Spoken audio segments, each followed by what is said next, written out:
बिस्मिल्लाहिर्रहमानिर्रहीम, अस्सलाम वालेकुम। जैसे कि आपको पता है कि मेरा नाम है फरहान और मैंने स्टार्ट की हुई है फर्स्ट ईयर की केमिस्ट्री। इंशाल्लाह हम chapter wise series wise lecture upload करते जाएंगे और आप उनसे जो है ना वो फायदा उठा लीजिएगा। अच्छा, जो लेक्चर नंबर 1 था हमारा, उसमें हमने कुछ बेसिक टर्म्स डिस्कस किए थे, जिसमें हमारे पास एटम आ गया था, आयंस क्या होते हैं, केटायंस कैसे बनते हैं, एनायंस कैसे बनते हैं, ये सारा हमने लेक्चर नंबर 1 में डिस्कस कर लिया था। जबकि चैप्टर नंबर 1 जो है हमारा फर्स्ट ईयर का, वो स्टैटियोमेट्री, वो हम फिलहाल प्रॉपर स्टार्ट नहीं कर रहे। इस लेक्चर के बाद इंशाल्लाह वो भी चैप्टर जो है हमारा प्रॉपर स्टार्ट हो जाएगा।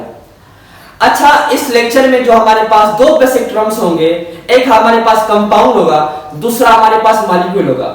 ये दो ऐसे बेसिक टर्म्स हैं जिसमें जो स्टूडेंट्स होते हैं वो हमेशा हमेशा परेशान होते हैं कि सर कंपाउंड कैसे बनते हैं, मॉलिक्यूल कैसे बनते हैं। और तीसरा जो अहम सवाल है वो ये है कि इनके बीच में दो बेसिक डिफरेंस है, वो कौन सा है। इंशाल्लाह इस लेक्चर में आपको ये तीनों कंफ्यूजन दूर हो जाएंगे। तो चलते हैं बोर्ड की तरफ और कंपाउंड और मॉलिक्यूल को समझने की थोड़ी बहुत कोशिश करते हैं। देखिए, कंपाउंड की डेफिनेशन को पढ़ने से पहले मैं आपको कुछ एग्जांपल देना चाहूंगा। एग्जांपल से समझ लेंगे। फॉर एग्जांपल, मेरे पास एक ए है, दूसरा बी है, ये दोनों मिलकर बनाते हैं सी। या मेरे पास ए प्लस बी प्लस सी है, ये मिलके बनाते हैं डी।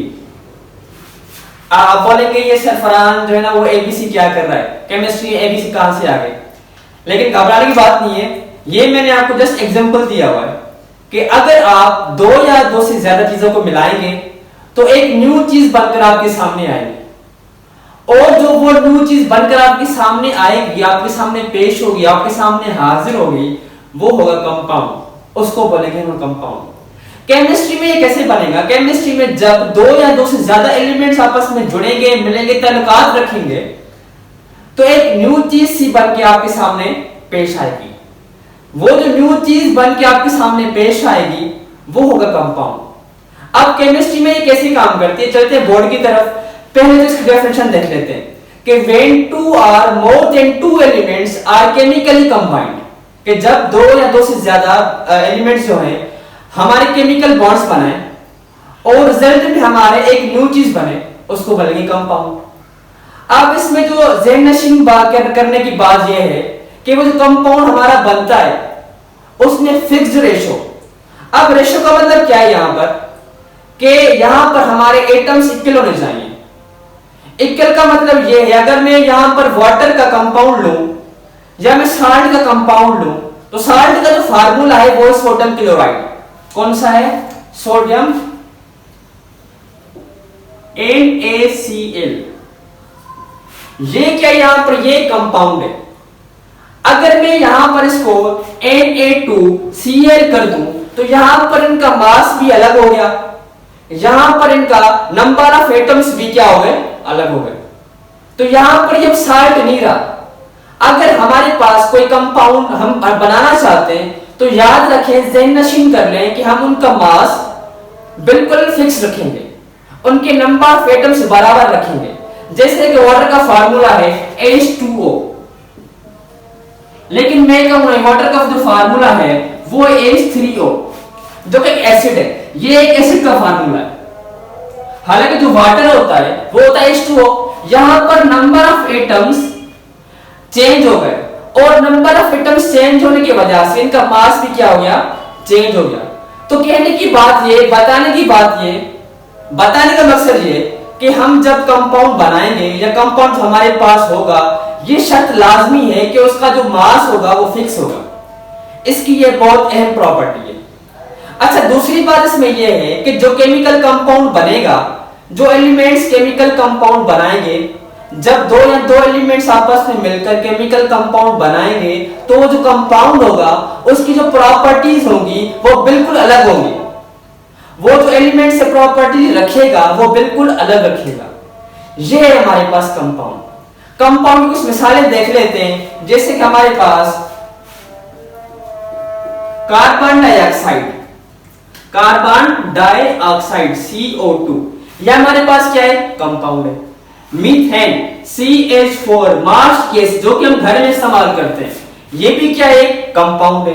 कैल्शियम कार्बोनेट CaCO3, ये भी हमारे पास क्या है, कंपाउंड है।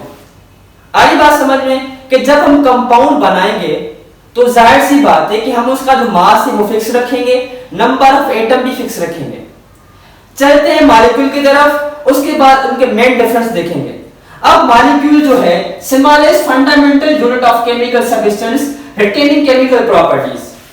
अब फॉर एग्जांपल मेरे पास एक कंपाउंड है, एक कंपाउंड है, आप कोई भी कंपाउंड अज्यूम कर लें कि फॉर एग्जांपल मेरे पास कंपाउंड है वाटर का।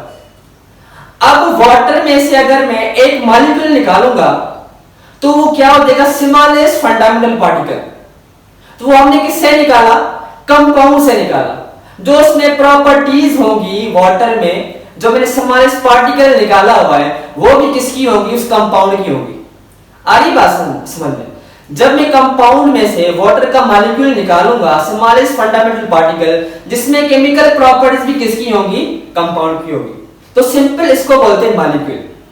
अब इसमें जो लास्ट में हमारा जो डिफरेंस है, जो मेन डिफरेंस है हमारा, वो ये है कि ऑल कंपाउंड्स आर मॉलिक्यूल, कि दुनिया में जितने भी कंपाउंड्स हैं वो मॉलिक्यूल हो सकते हैं। जैसे वाटर है, वाटर कंपाउंड भी है, मॉलिक्यूल भी है। दूसरी बात, हम अगर ये कह लें कि ऑक्सीजन का मॉलिक्यूल होता है O2, ये भी एक मॉलिक्यूल है, कि ऑल कंपाउंड्स आर मॉलिक्यूल, जितने भी कंपाउंड्स हैं वो मॉलिक्यूल हो सकते हैं, लेकिन सारे मॉलिक्यूल्स कंपाउंड नहीं हो सकते। इसका मतलब क्या है, देखें जो कंपाउंड होता है, ये बात में जेनरेशन कर लें, जो कंपाउंड होता है वो हमेशा दो या दो से ज्यादा डिफरेंट एटम से मिलकर बना हुआ होता है। कंपाउंड हमेशा सेम एटम से नहीं बनता। जैसे कि मैं आपको कह लूं कि O ऑक्सीजन प्लस O, इन्होंने बनाया O2। अगर मैं ये कहूं कि ये जो है वो कंपाउंड है, तो ये बात गलत हो जाएगी। तो उससे ये जाहिर हुआ कि जब हम कंपाउंड बनाएंगे तो ये हमारे पास लाजिम है कि हमारे पास जो है वो एलिमेंट्स भी अलग अलग होने चाहिए। फॉर एग्जांपल मेरे पास सोडियम क्लोराइड बनता है, सोडियम प्लस क्लोरीन मिलकर बनाते हैं सोडियम क्लोराइड। अब यहां पर देखें, यहां पर सोडियम एक मुख्तलिफ सा एलिमेंट है और यहां पर क्लोरीन एक मुख्तलिफ सा एलिमेंट है। ये मिलकर बनाते हैं, हालांकि बहुत डिफरेंट है, ये है कंपाउंड, सही है ना, सोडियम क्लोराइड कंपाउंड है। तो ये दो डिफरेंट चीजें मिलकर बनाती हैं कंपाउंड को। तो बताने का मतलब यहां पर ये था कि जो कंपाउंड होगा हमारे पास वो हमेशा डिफरेंट होगा। डिफरेंट इन केस उनके एलिमेंट्स क्या होंगे, अलग अलग होंगे, और जो कंपाउंड हमारे पास बनेगा वो बिल्कुल अलग होगा। उसकी केमिकल प्रॉपर्टीज, उसकी फिजिकल प्रॉपर्टीज उस एलिमेंट से बिल्कुल मुख्तलिफ होंगी। उसके बाद मॉलिक्यूल जो है हमारा, जैसे मैंने कहा कि all molecules are not compound.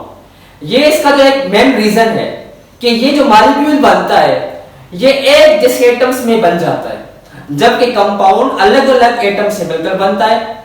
लेकिन जो मॉलिक्यूल होता है वो एक जैसे एटम में भी बन जाता है। आप बोलेंगे सर ये कैसे, मैं आपको बना के दिखाता हूं। जैसे हमारे पास हाइड्रोजन का मॉलिक्यूल है, एक H ये मिला, एक H ये आपस में मिलकर रिएक्शन करेंगे, H2 हमारे पास फॉर्म होगा। अब हमारे पास ये क्या है, मॉलिक्यूल है, ये क्या है हमारे पास मॉलिक्यूल है। तो बेसिक डिफरेंस हमारा इसमें ये था कि ऑल कंपाउंड्स आर मॉलिक्यूल्स, सारे कंपाउंड्स मॉलिक्यूल हो सकते हैं लेकिन सारे मॉलिक्यूल्स कंपाउंड नहीं हो सकते। और दूसरी बात ये कि जो कंपाउंड बनेगा हमारा वो डिफरेंट एटम्स, डिफरेंट एलिमेंट से बनेगा, उसमें सेम एटम्स कभी नहीं होंगे। जबकि हमारे पास मॉलिक्यूल्स होंगे वो सेम एटम्स के भी बन सकते हैं। तो ये था हमारा आज का लेक्चर, कंपाउंड और मॉलिक्यूल के बीच में जो डिफरेंस था हमारा वो अल्हम्दुलिल्लाह से आपको क्लियर हो गया होगा। अगर ये वीडियो अच्छी लगे तो लाइक कर देना, अगर नहीं लगे तो फिर भी लाइक कर देना, और हाँ सब्सक्राइब कर लेना। Thank you so much.